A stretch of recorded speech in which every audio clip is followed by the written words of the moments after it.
ہر طرح کی کوششیں کر لی، لیکن یہ ہے کہ دل کی بے قراری انسان کی جاتی نہیں ہے۔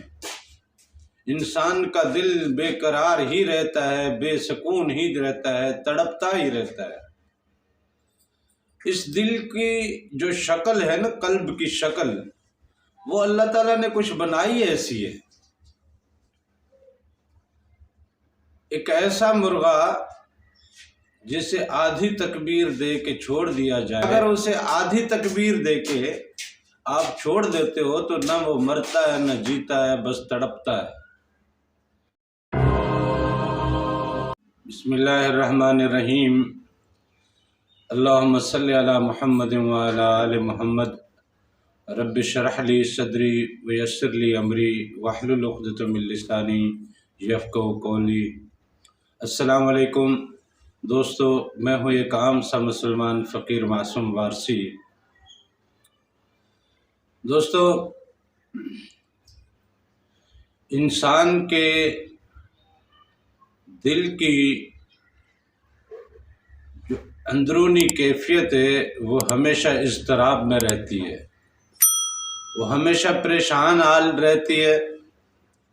چاہے کسی کے پاس پیسہ ہے، چاہے کسی کے پاس دولت ہے، چاہے کوئی شہرت میں ہے، چاہے کوئی عمارت میں ہے، چاہے کوئی بادشاہی میں ہے، چاہے کوئی افسری میں ہے، چاہے کوئی غربت میں ہے، چاہے کوئی بیماری میں ہے، چاہے کوئی فقیری میں ہے، جو جس حال میں بھی ہے، ہر حال میں پریشان ہے، مضطرب ہے، بے قرار ہے، قرار نہیں ہے کسی کو، سکون نہیں ہے کسی کو۔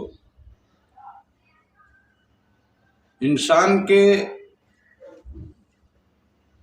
اس بے سکونی کے عالم کو کسی صورت آپ ختم کر نہیں پا رہے۔ دنیا جہان کی ہر ممکن کوشش کر کے دیکھ لی، ہر طرح کے معاملات کو اپنی زندگی میں کر کے دیکھ لیا، ہر طرح کی کوششیں کر لی، لیکن یہ ہے کہ دل کی بے قراری انسان کی جاتی نہیں ہے۔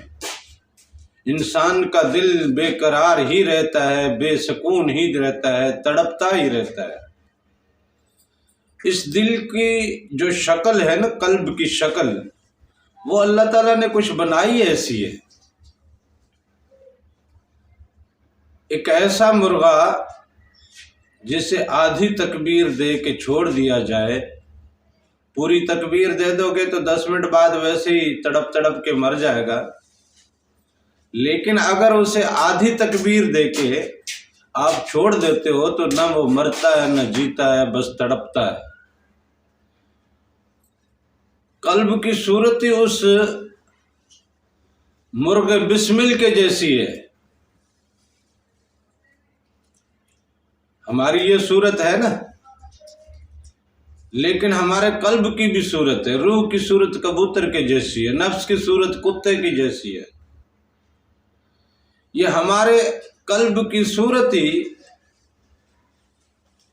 قلب میں بھی 4 قسمیں ہیں، آپ کو بتایا تھا پچھلے سیشن میں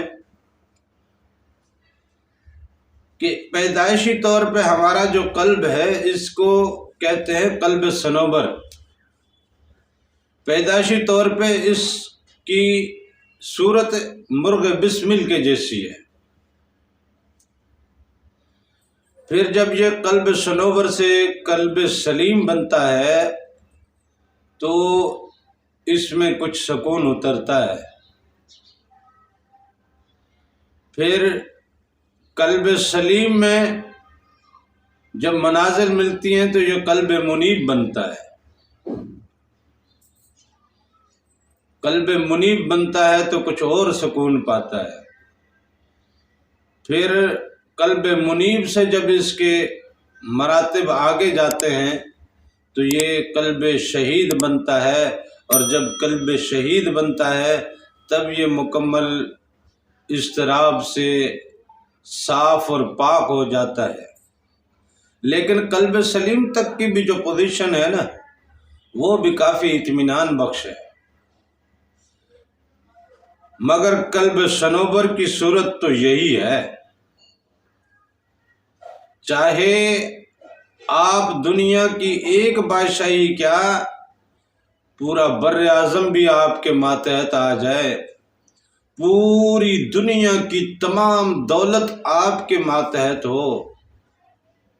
آپ کی ملکیت میں آ جائے، پوری دنیا کے لوگ آپ کے غلام بن کے رہیں، پوری دنیا کا ہر انسان، ہر جانور آپ کے تابع ہو جائے، کوئی دشمن، کوئی مخالف آپ کا رہے بھی نہ، پھر بھی آپ کی صورت یہی رہے گی، آپ بالکل بے قرار رہیں گے، بے چین رہیں گے، مضطرب رہیں گے، تڑپتے رہیں گے مرغ بسمل کے جیسے۔ لہذا مرغ بسمل کی صورت جو اسے دی گئی وہ اسی لیے دی گئی کہ یہ بے چینی کا قرار ڈھونڈے، اور پھر جب قرار ڈھونڈے گا، دنیا جہان سے پوچھے گا، لوگوں سے معلومات لے گا، کہیں سے جب کچھ نہیں ملے گا تو بندہ اپنے رب کی طرف پلٹے گا، بندہ اپنے رب کی طرف پلٹے گا، پھر رب سے پوچھے گا کہ مالک میری بے قراری کا کوئی قرار تو ہو، میری بے چینی کا کوئی چین تو ملے، میری بے سکونی کو ذرا سکون تو ملے۔ جب وہ رب کی طرف پلٹتا ہے اور اپنے رب سے رجوع کرتا ہے تو پھر مالک اسے جواب دیتا ہے، الا بذکر اللہ لتطمئن القلوب، کہ میرے ذکر میں دلوں کا اطمینان ہے،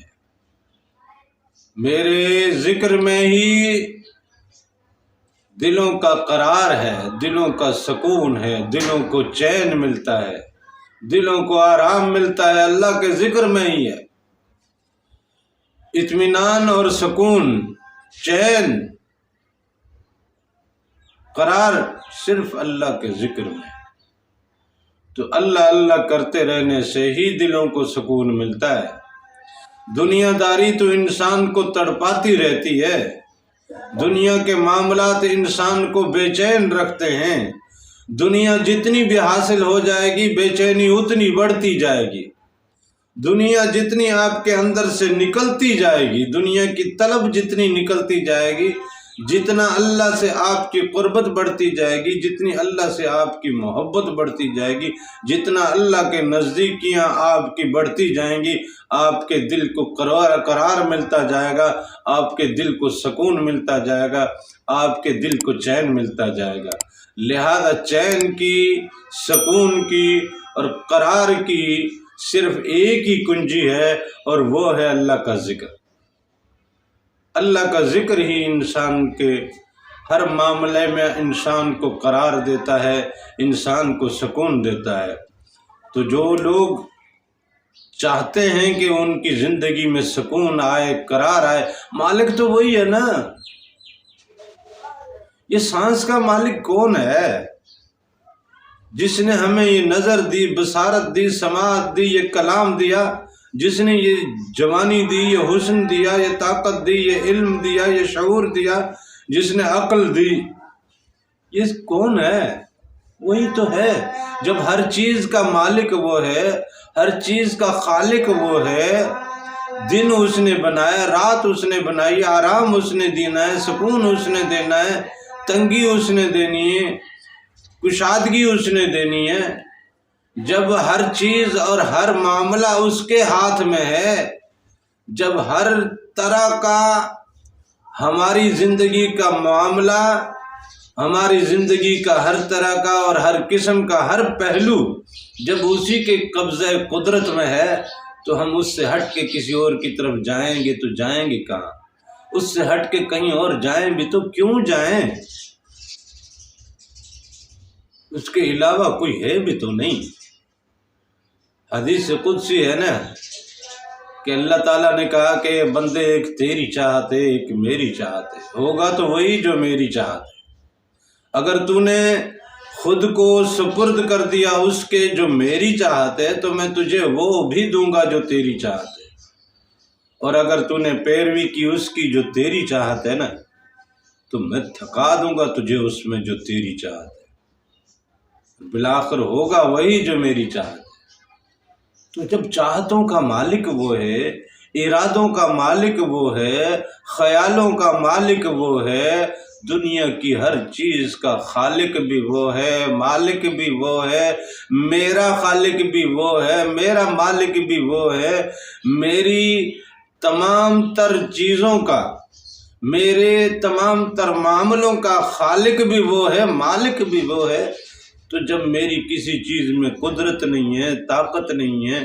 تو پھر میں کیوں اپنے آپ کو تھکاتا پھر رہا ہوں؟ تو بہتر ہے اسی کے ذکر میں لگ جائے، اسی کے ذکر سے ہی زندگی کو قرار ملے گا، اسی کے ذکر سے ہی زندگی کو سکون ملے گا، اسی کے ذکر سے ہی زندگی آراستہ ہوگی، اسی کے ذکر سے ہی زندگی حسین ہوگی، اسی کے ذکر سے ہی زندگی میں سکون آئے گا، اسی کے ذکر سے ہی زندگی بن جائے گی، اسی کے حکم سے ہی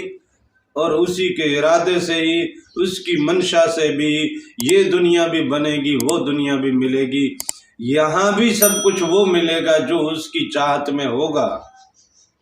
جب میں نے کسی چیز کی چاہت ہی نہیں رکھنی، دے دے نہ دے نہ دے، نہ بھی دے تب بھی میں اس سے راضی ہوں، تب میں اس سے راضی ہوں، اور اس بات پہ راضی ہوں کہ مالک تو نے مجھے مخلصی دی، مجھے ان تمام چیزوں سے خلاصی دی، اب کسی چیز کا بوجھ نہیں ہے، کسی چیز کا سوال نہیں ہے، اور اگر کچھ دیا بھی تو مالک کا شکر ادا کر دے کہ مالک تیرا کرم ہے، تو نے دیا ہے، اب جب دیا تو نے ہے تو اسے آگے چلنا کیسے ہے، برتنا کیسے ہے، مالک وہ سلیقہ بھی اب تو دے۔ مالک کے دیے ہوئے سلیقے سے اگر وہ چیز استعمال ہوتی ہے، عقل استعمال ہوتی ہے، علم استعمال ہوتا ہے، طاقت استعمال ہوتی ہے، اور باقی تمام جتنی بھی ہماری صلاحیتیں ہیں، اسی کے دیے ہوئے انعام سے جب ہم قبول کرتے ہیں اور پھر اس کے استعمال کی دعا بھی اور معاونت بھی اسی سے مانگتے ہیں، تو پھر جب اسی کی استعانت اور معاونت سے وہ چیزوں کا استعمال ہوگا تو پھر بھی بوجھ تو ہمارے اوپر نہیں رہے گا، پھر بھی کچھ سوال ہمارے اوپر نہیں رہے گا۔ جان تو دی ہوئی اسی کی تھی، حق تو یہ ہے کہ حق ادا نہ ہوا، لہذا اللہ اللہ ہی کیجئے، اللہ اللہ میں ہی زندگی کا قرار ہے، زندگی کی کامیابی ہے۔ وہ جب دنیا کی ہر چیز کا خالق ہے اور مالک ہے، ہم جب اس کے ہو گئے، ہم نے اپنے آپ کو اس کے سپرد کر دیا، تو اس نے پھر ہمیں پوری دنیا کا حاکم بھی بنا دینا ہے، پوری دنیا کے اوپر ہمیں اللہ تعالیٰ نے اپنی